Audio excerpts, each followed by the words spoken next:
நீங்கள் ஒரு வருடத்திற்கும் மேலாக கருத்தரிக்க முயற்சி செய்தும் இன்னும் கருத்தரிக்கவில்லையா? நோவா IVF முன்னணி கருவுறுதல் நிபுணர்களுடன் இலவசமாக ஆலோசனை செய்யுங்கள்.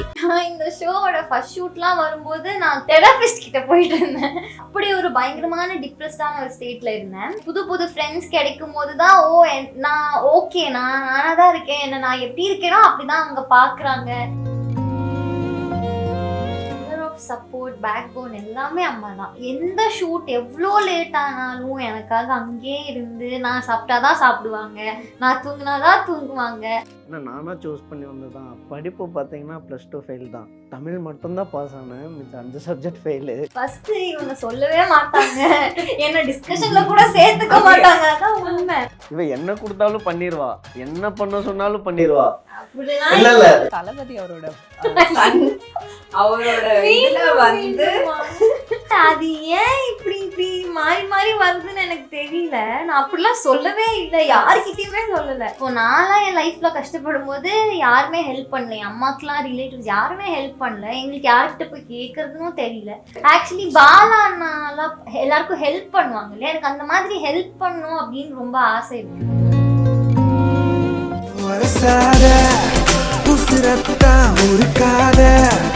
மனசத்தா அலசாத என் சட்ட கிழிஞ்சி வெளியே வரக்கும் இதயம்.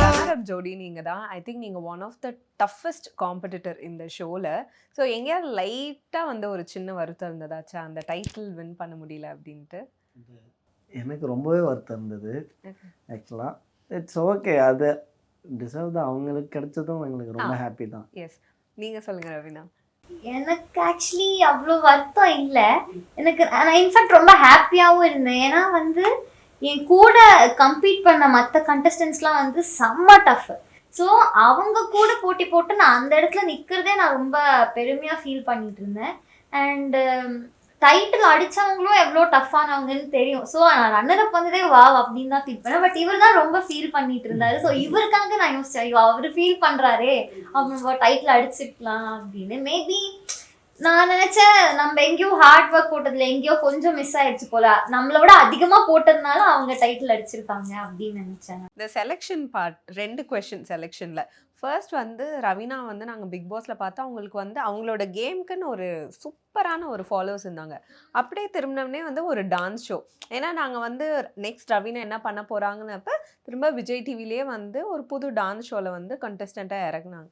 ஸோ ஃபஸ்ட்டு வந்து அந்த ஷோக்கு அப்புறம் ஒரு பெரிய ஷோக்கு அப்புறம் திரும்ப அகெயின் ஒரு கம்ப்ளீட்லி டிஃப்ரெண்ட்டான ஒரு ரியாலிட்டி ஷோவே செலக்ட் பண்ண ரீசன் என்ன? ஆக்சுவலி எல்லாருமே என்ன சொன்னாங்கன்னா, பிக் பாஸ் மாதிரி ஒரு ஷோ பண்ணி திருப்பி எதுக்கு நீ டான்ஸ் ஷோ பண்ற, ஆல்ரெடி ஷோ பண்ணியிருக்கேன் ஏன் பண்ணும் அப்படின்னு கேட்டாங்க. ஆனால் என்னோட அம்மா தான் வந்து இல்லை நீ பண்ணு, நீ இது பண்ணால் நல்லா இருக்கும் அப்படின்னு சொன்னாங்க. நானும் ஃபஸ்ட்டு நம்பிக்கை இல்லாமல் தான் போனேன். பட் போனதுக்கப்புறம் எல்லாமே சேஞ்ச் ஆயிடுச்சு.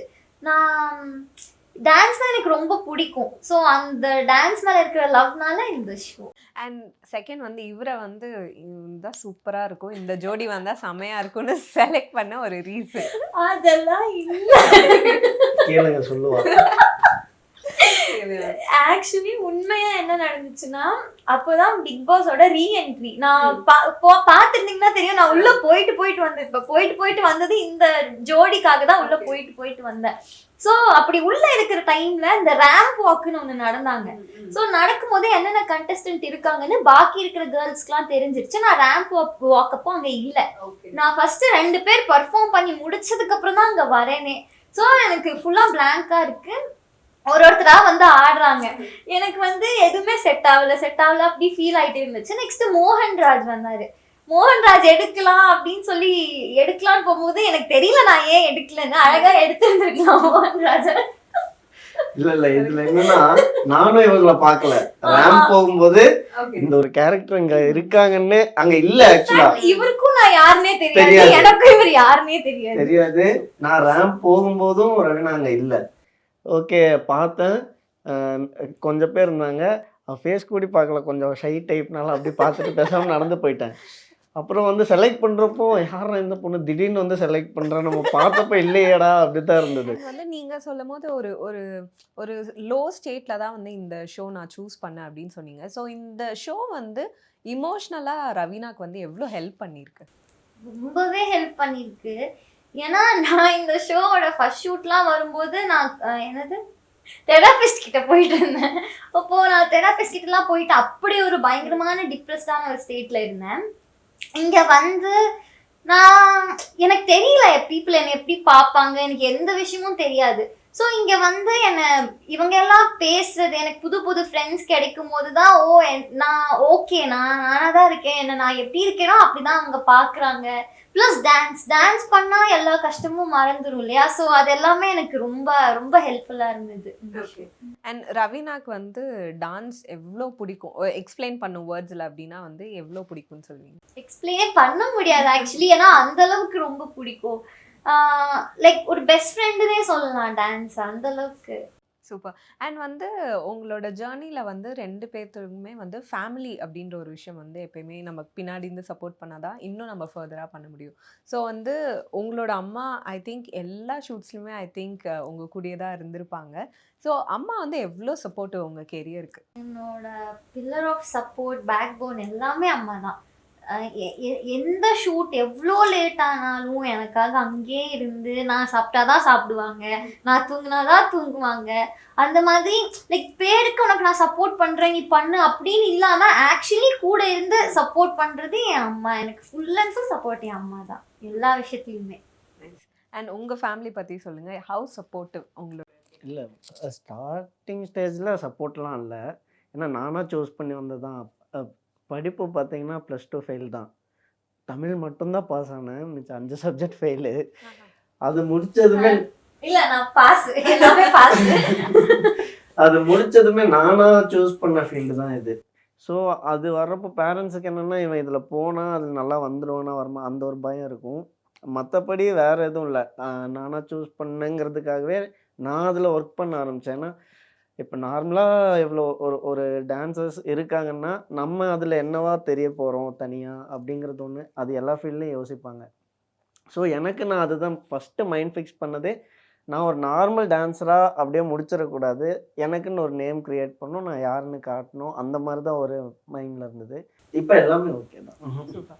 அண்ட் வந்து உங்களோட எல்லா ரவுண்ட்ஸ்லுமே வந்து டிஃப்ரெண்ட் ஸ்டைல்ஸ், அதாவது ஒரு சாங் வந்து இப்படி தான் நம்ம யூஸ்வலாக பார்த்துருப்போம், அதை நீங்கள் பிரேக் பண்ணி வேற ஒரு ஃபார்மில் கொடுத்துருந்தீங்க. ஸோ வந்து physically how training it was for you? ஒவ்வொரு விஷயமும் அடாப்ட் பண்ணி அதை பிரேக் பண்ணி அடாப்ட் பண்ணி அது பண்ணுறதுக்கு வந்து ஃபிசிக்கலாக எவ்வளோ விஷயம் கோத்ரூ பண்ண வேண்டியதாக இருந்தது? ஆக்சுவலி நான் வந்து அந்த 3 மாசம் பிக் பாஸ்ல இருந்தது சுத்தமாக ஃபிசிக்கல் எக்ஸசைஸ் எதுவுமே கிடையாது, சாப்பிட்டு தூங்குறது இதே தான் பண்ணிட்டு இருந்தேன். ஸோ இங்கே வந்து ஃபஸ்ட்டு உடம்பு சும்மா அசைக்கிறதுக்கே ரொம்ப டயரிங்காக இருந்தது. அதுக்கப்புறம் கொஞ்சம் அதுக்கு பழகின உடனே ஃபாஸ்ட்டாக டான்ஸ் ஆடும் போதெல்லாம் முன்னெல்லாம் ரொம்ப ஒரு மாதிரி டயரிங்காக இருக்கும். அதுக்கப்புறம் போக போக பழகிடுச்சு. பட் எங்களோட மாஸ்டர் வந்து ஒரு விஷயத்தில் எங்களை ஃபோர்ஸே பண்ண மாட்டார். இந்த ஜிம்னாஸ்டிக்ஸ் பண்ணணும், இந்த ஸ்டண்ட் பண்ணணும் என்கிட்ட சொல்லுவார், பண்ணவே பண்ணாதீங்க, உங்கள் கையை காலை உடைச்சிட்டு நீங்கள் இது பண்ணணும்னு அவசியமே இல்லை, தயவு செய்து டான்ஸ் ஆடுங்க, டான்ஸில் ஃபோக்கஸ் பண்ணுங்க அப்படின்னு சொல்லுவார். ஸோ அந்த விஷயத்தில் நாங்கள் பெருசாக கஷ்டப்படல. பட் ஆனால் ப்ராக்டிஸ் இருக்கும், மார்னிங் 10 to நைட் 10, 12 அந்த மாதிரி லேட் நைட் ப்ராக்டிஸ் எல்லாம் போகும். ஸோ அப்போ வந்து என்னதான் இருந்தாலும் பாடி ரொம்ப ட்ரெயின் ஆயிடும், அந்த மாதிரி விஷயத்துல ரொம்ப டயர்டா இருப்பேன். அப்படி டயர்டா இருக்கும்போது இவரை நான் நிறைய மோட்டிவேட் பண்ணியிருக்காரு. ஏன்னா இவரு பெருசா அடிபட்டுச்சு, கை வலி கால் வலி சொல்லி நான் பார்த்ததே இல்லை. ஆனால் நிறைய அடிபடும், இவருக்கு பெருசா சொல்லிக்க மாட்டாரு. எங்க இவரும் வலிக்குது சொன்னா நானும் ஆடாம விட்டுருவேணும் அப்படின்னு பயத்துலயான்னு தெரியல. பட் சொன்னதுல ஒண்ணுல சரியாயிடும், ஆடிட்டே இருந்தா சரியாயிடும் அப்படின்னு இவர் நிறைய மோட்டிவேட் பண்ணியிருக்காரு. ஸோ ஈஸியா போயிடுச்சு, பெருசா தெரியல. உங்களுக்கு எப்படி உங்களுக்கு வந்து பழகி இருக்கும் இந்த 11 இயர்ஸ், நீங்க வாங்காத அடி அப்படி இருக்கும். அதை தாண்டி வந்து எவ்வளோ சேலஞ்சிங்கா இருந்தது இந்த சேலஞ்சிங்னா இவங்க சொன்ன மாதிரி தான். எங்க மாஸ்டர் என்னன்னா எங்களுக்கு என்ன வருங்கிறது ஃபர்ஸ்ட் அவர் புரிஞ்சுக்கிட்டாரு. ஃபர்ஸ்ட் ரவுண்ட்லயே அவர் ஒரு மாதிரி ஜட்ஜ் பண்ணிட்டாரு. ஸோ இவங்களுக்கு இதெல்லாம் தான் பெஸ்டா இருக்கும், இது பண்ணா கொஞ்சம் இதா இருக்கும். ஸோ அவரும் எங்களுக்கு இது பண்ணுங்கன்னு எந்த ஃபோர்ஸ் எதுவுமே பண்ணல. ஆனால் ப்ராக்டிஸ் டைமில் எங்ககிட்ட ஜஸ்ட் சொல்லிடுவார், இதெல்லாம் பண்ணுங்க, பெட்டராக வந்தால் பண்ணலாம், இல்லைன்னா ரொம்ப போட்டு இது பண்ணிக்க வேணாங்கிற மாதிரி. நாங்களும் பண்ணுவோம். அடி அவளுக்கும் தான் பட்டிருக்கு நிறையா. பட் என்னென்னா ரொம்ப ஹெவியாலாம் போக மாட்டோம். வரலையா வரல ட்ராப் பண்ணிட்டு ஃபுல்லாக டான்ஸ் மூவ்ஸில் அதில் போடுறது தான். அண்ட் உங்க ஃபினாலே பெர்ஃபார்மன்ஸ் வந்து அப்படியே வெறித்தனமா இருந்தது. எங்க பார்க்குறதுனே தெரியல. இட் வாஸ் ஆல் ஃபுல் அப்படியே வந்து ஃபுல்ஃபில்லா இருந்தது ஸ்டேஜே. அண்ட் 2 பேரும் ஓடிட்டே இருந்தீங்க. பயங்கர பவரா இருந்தது. ஸோ அந்த ஃபினாலே பெர்ஃபார்மன்ஸ் பத்தி ஏதாச்சும் ஒரு மறக்க முடியாத மெமரி ஏதாவது? மறக்க முடியாத மெமரி என்னன்னா, நாங்க சீக்கிரமா பிராக்டிஸ் முடிச்சு ஒரு நாள் நல்லா தூங்கிட்டோம். ஏன்னா யூசுவலா என்ன சொல்லுவாங்கன்னா ஃபினாலே முன்னாடி விடிய விடிய போச்சு ரிஹர்சல்.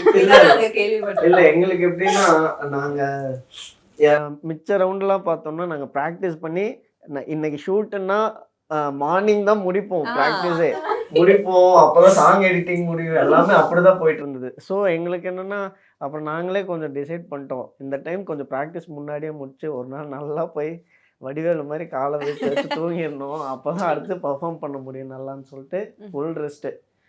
ப்ராக்டிஸ் டைம் பார்த்தோம்னா சாங் ஸ்டார்ட் ஆகிறப்போ அது எப்போ இருக்கிறது தான் எங்களுக்கு ஒரு மாதிரி லேசியாக போகும். லேசியாக ஸ்டார்ட் ஆகும். எப்படா விடுவாங்க போய் சாப்பிட்டு தூங்கலான் இருக்கும். அப்படி தான் இருந்தது.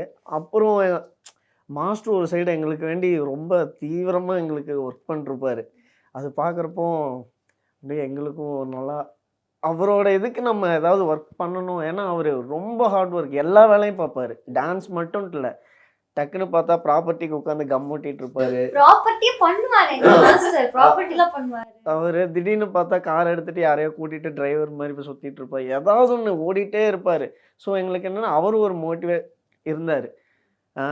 அவர் இவ்வளோ தூரம் பண்ணுறாரு, நம்மளும் அந்த ஒர்க் போடணுங்கிற மாதிரி நாங்களும் அந்த ஒரு 5-5 days full practice. Last 1 day நல்லா ரெஸ்ட்டு. அப்புறம் போய் பர்ஃபார்ம் பண்ணோம். அண்ட் வந்து ரவீனாவை நாங்கள் எப்பயுமே வந்து இந்த மாதிரி க்யூட்டாக சிரிச்சு இப்படி தான் துருன்னு பார்த்துருக்கோம்.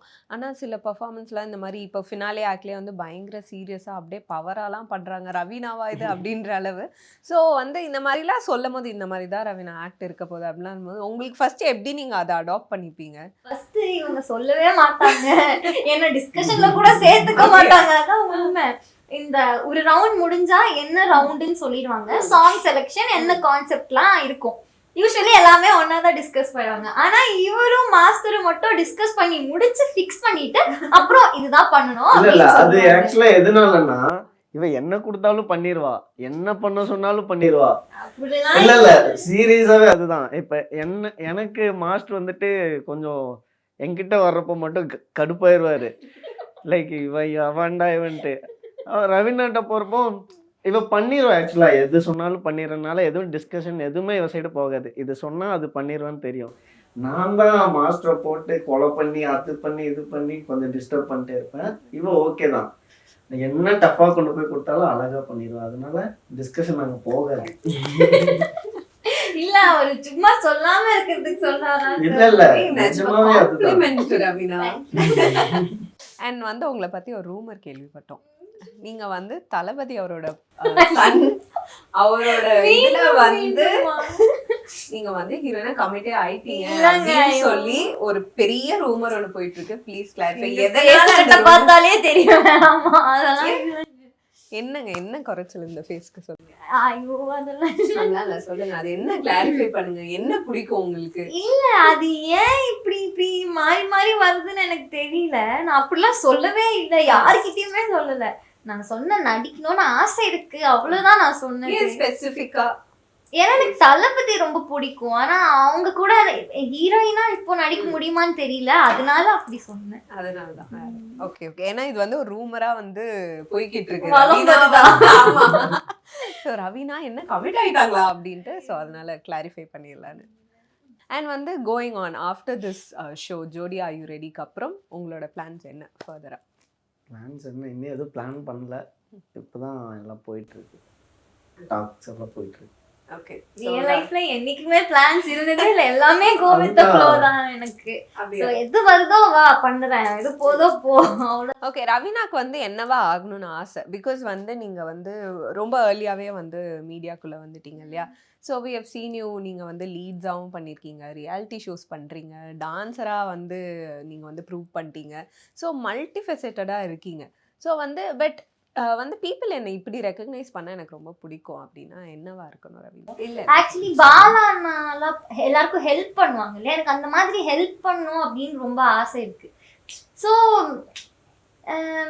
எப்படி சொல்றது, இந்த பொண்ணு இவகிட்ட கஷ்டம்னு போய் கேட்டா இவ ஹெல்ப் பண்ணுவா, அந்த மாதிரி ரெக்கக்னைஸ் பண்ணா எனக்கு பிடிக்கும். எதனால ஸ்பெசிஃபிக்கா அந்த மாதிரி ஒரு ஆசை? எதனால மீன்ஸ் இப்போ நிறைய பேர் கஷ்டப்படுவாங்க, ஆனா அவங்களுக்கு யார்கிட்ட போய் கேட்கணும்னு தெரியாது.